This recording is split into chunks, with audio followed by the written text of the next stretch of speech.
Now, if you follow the last couple of videos, reviews from a transporter, I ended the last one talking about gooseneck trailers, tow-behind trailers, some of these mini trailers, and then some of the larger ones. There's a nice larger one over there on the other side of that mini one. The larger ones usually have slide outs. I've seen gooseneck trailers go anywhere from 30 feet long, 40 feet long, and I believe I saw a 52-footer once out in Indiana.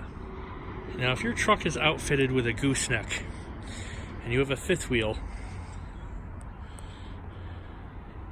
in your truck, in the bed of your truck, and you can use a gooseneck, you have a lot more control over that trailer. This one has 3 axles. Apparently it's got a hell of a lot of weight. But I'd rather have a lot of weight in 3 axles than a lot of weight in 2 axles. So the length of this trailer, 3 axles and a gooseneck, this is probably the best way to go if you're looking at a gooseneck trailer. You'll have a lot of control over that trailer.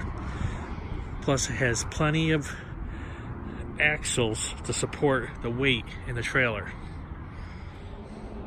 Now, these tow-behinds, they have a ball that go on the hitch of your vehicle. Hopefully it's a pickup truck.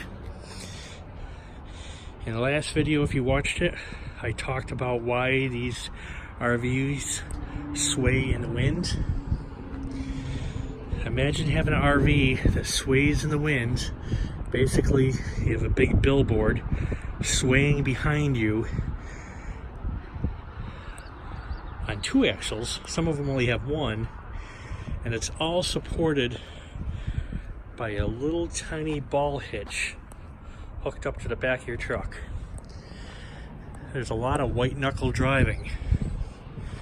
Not so bad in the smaller ones. This one might be okay, but if you get anything bigger than 30 feet,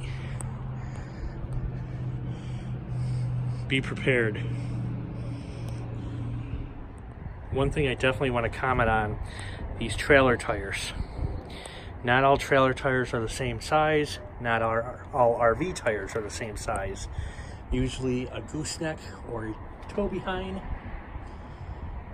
will have smaller tires than a drive-away RV. And you're wondering the difference between drive-away and tow-behind? You can watch the first video, Know Before You Buy, reviews from a transporter. These small tires have speed ratings on them.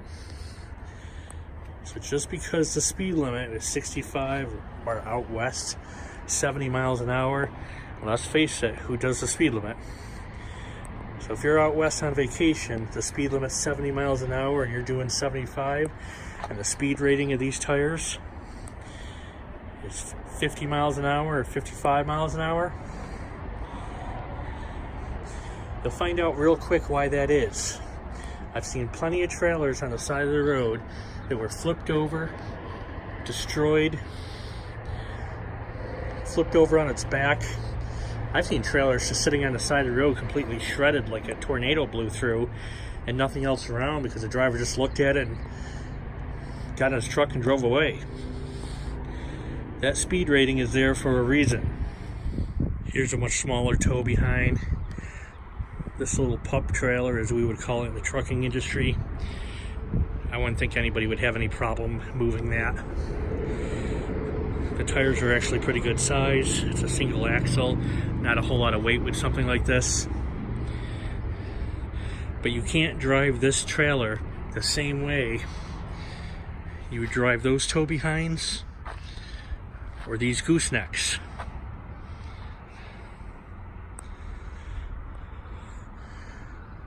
Now, you're never going to walk onto a lot and they're going to let you take it for a test drive when it hooks up to the back of your vehicle. And I spoke a little bit about a truck camper that's down on the end. It's the only one I found at this location. I've never hauled those. I don't know anybody who has.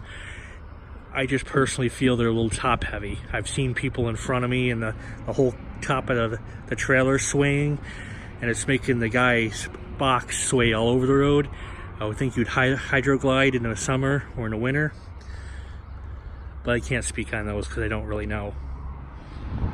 So when you're about to buy your next RV and it's a gooseneck, notice how this is a great big gooseneck, very high on the top, more aerodynamic at the back.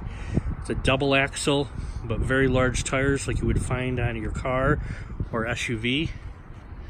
Swing around to this one, almost the same size gooseneck. They both have slide outs. This one has a little bit more weight on it because it's a triple axle. But notice how the tires aren't quite as big.